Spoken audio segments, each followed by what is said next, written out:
which replaces the statement of inquiry under the MYP beta enhancements, is the central element of your unit and is directly connected to the unit's summative assessment. Students will be exploring and engaged with inquiry statement throughout the unit. It should include a clear conceptual understanding. We should not forget that the IB embraces concept-based teaching that supports deeper understanding.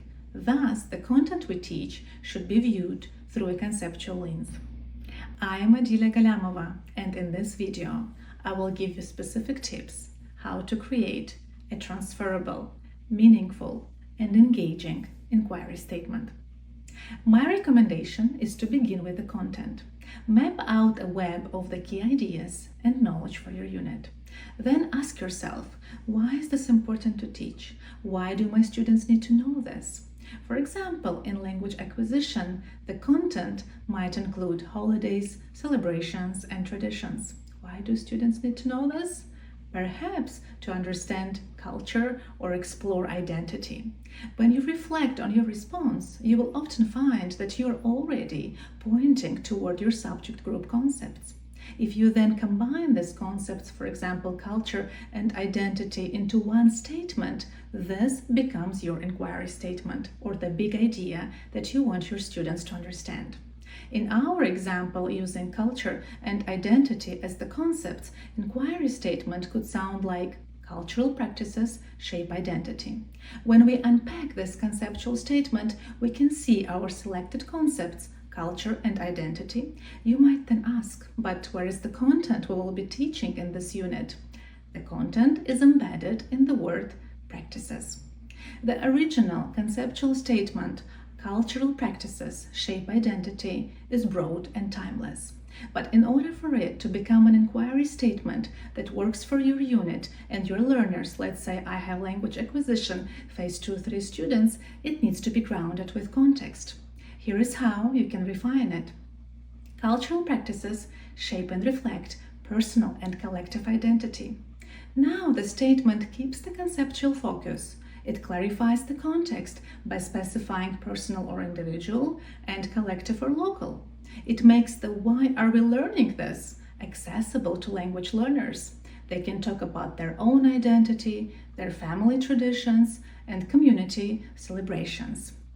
If your unit focus is global, then you can deliberately draw on the MYP Global Context Framework to ground the inquiry statement.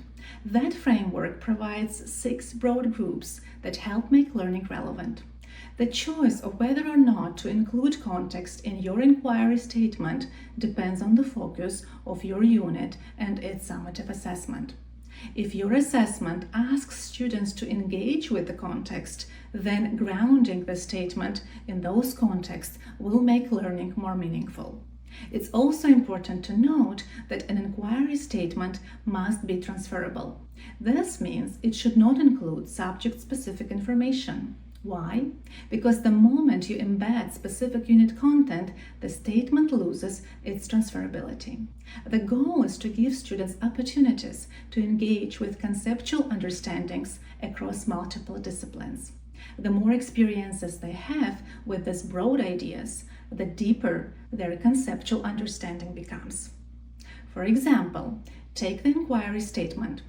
Cultural practices shape and reflect personal and collective identity.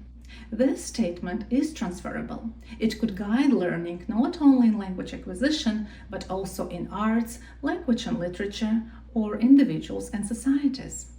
Also, make sure that your inquiry statement is communicated in student-friendly language that invites inquiry and engagement.